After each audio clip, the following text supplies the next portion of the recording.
From Indie Invasion Podcast, and well, today I want to do a little bit something different, short video thing where I'm gonna call it First Impressions. Now, Mac's always finding these new games, and me being kind of it's new to me introduction, I kind of thought it'd be neat to give you guys that maybe never heard of this game, my version of first impression of the game. Now, the game that I'm going to take a look at, I'm going to backtrack a little bit because we've been getting into this game pretty heavy lately, is Retro Raygun by Hydra Miniatures. And this is a skirmish game that's basically it's pulp sci-fi action adventure in the atomic age. Now, we have done a couple videos of this game. We actually got a chance to talk with two of the developers of the game, and Mac did a quick, almost like an unboxing of the rule book. But what I want to do here is, like I said, give you my first impressions of the game. Those couple key things that jumped out at me right away. So I thought I'd sum it up to, like three things, to keep it a short video. And so one of the first things that jumped to me about Retro Raygun is the setting of Retro Raygun. And the setting is, I think, Flash Gordon type of good versus bad. It's sci-fi, like kind of the 30s, 40s range, the pulp era. And me and Mac have talked about this. It's not that dark future. It's very lighthearted of the good guys trying to beat the bad guys. It's that classic bad guys trying to take over the universe. So that was my first impression of it. And I thought it was kind of a nice setting for the game. It wasn't this dark, brooding setting. It was more of the adventure setting. The second thing is the game itself. The rule book. We ordered the rule book. I flipped through it. I love how this rule book's organized. It has, a lot of all your stats in the back, which aren't a lot of stats. So it's, in that sense, it's a quick, fast game. You don't have a whole lot of stats to keep track of. It's not very crunchy. The little buffs and bonuses you get for your characters, it's pretty easy to keep track of. And the dice mechanics in the game is it's pretty straightforward too. They have a thing. It's called the roll off, and you're rolling d6s in the game, and you're just comparing them and canceling each other out, whether it's offensive, defensive. And then they have a cool little chart that, depending on what's left over, that's kind of what happens. Either they retreat, or they get moved, or you remove some. But yeah, that's kind of a neat, simple, quick game. I mean, it is scenario based, but it's very adventure based too. And I think this game, the setting, is right to basically make up your own scenarios. So that was point number two, my second impression. And lastly, my last impression of it was the miniatures themselves. So the miniatures are very, they got a lot of character to them. I've almost got all mine built because I have gone and ordered some. Mac's crazy. He's already got some painted, and you may have come across some of those on our Facebook page, the podcast Facebook page.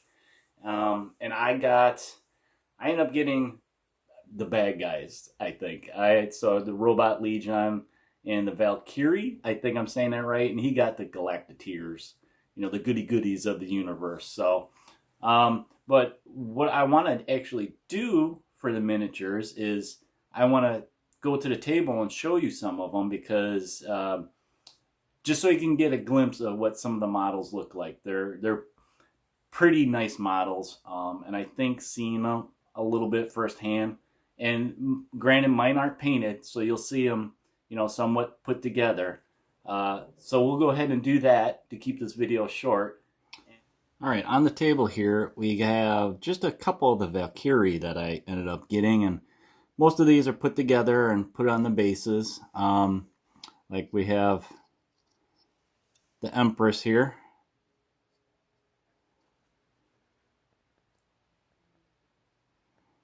And she's all cleaned up and ready for paint. Just got to wash them up, start painting. And then her Alpha Panther. So there's quite a variety of models for them. Let's see if I can get it to focus. There we go. I got them all set up. I put them on these bases because what I'm going to do is actually put them on clear. So they kind of come like that. And then I cut that little bit off so I can get something more like this one. And then I just mount it right on here. Makes it easier for when I put it on the clear bases. So, but yeah, I really like the poses that these have. It's one of the, as I said, miniatures. This is one of the things that stood out to me. First impression is I really liked the poses. They're not overly detailed, but enough that it'll be fun to paint. Just a quick look at some of the different units. These are the man slaves, as I like to call them. But yeah, I mean, I did mention before that they don't come with a whole lot of pieces. They're a decent metal, easy to clean up. Here's some that are uncleaned up, and most of the models come with anything from one piece that you got to cut and glue and clean up to maybe four. Like you'll see in the Robot Legion, one of the robots had about 4 pieces, I think. But yeah, there's very little mold lines.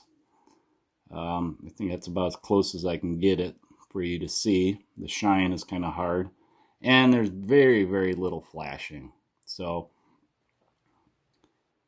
easy hobby part of it is the ease of putting them together and getting them ready to paint. And then, like, here's another model that actually is kind of cool. It's the little sled bike, and this one has a little bit more to it. There's some more pieces that you got to clean up and get ready for the model. But that's just a quick peek at some of the Valkyrie. So let me show you real quick the other faction I got, which is the Robot Legion.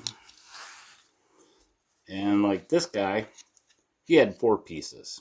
So he's a lot bigger than the other models. So to give you an idea of the size range. And this is the queen for the Robot Legion. The only thing that was on her was the arm and her cape.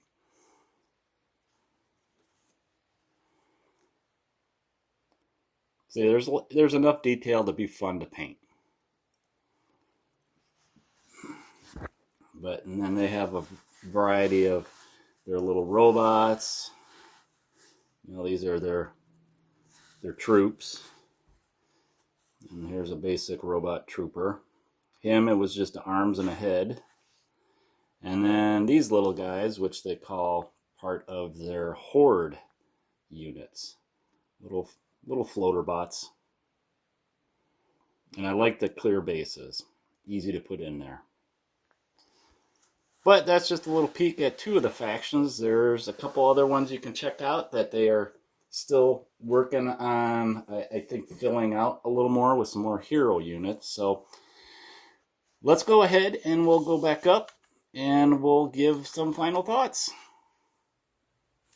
All right, guys, that was the miniatures right there. As you can see, they look like a lot of fun to build and paint, and even build some terrain for them. Mac's already building terrain, but if any of these first impressions sound interesting to you guys, go check out Retro Raygun by Hydra Miniatures. You can visit them at their website. It's hydraminiatures.com, and you can check out their Facebook page, which is Hydra Miniatures fan page, if you want to see what some of the other community members are building and painting, and you'll probably come across Mac stuff on there. But thank you for listening to this first of our first impressions. Check them out. If anything, check out the rule book. A lot of us like to read these rule books and put them on the library shelf. But if you guys want to support us, find our podcast on all places that you can find your podcast downloads, whether it's Podbean, Google Play, iTunes. Check us out on Instagram, Twitter, and even on our Facebook page. We're always posting stuff in there. And if you have anything, comments or questions for both me and Mac, feel free to email us at indieinvasion@gmail.com. So I'm going to get out of here, let you guys get out of here, keep this video short. And remember, when you're out there searching through all those independent games to prepare yourself for the invasion. We'll talk to you later, guys.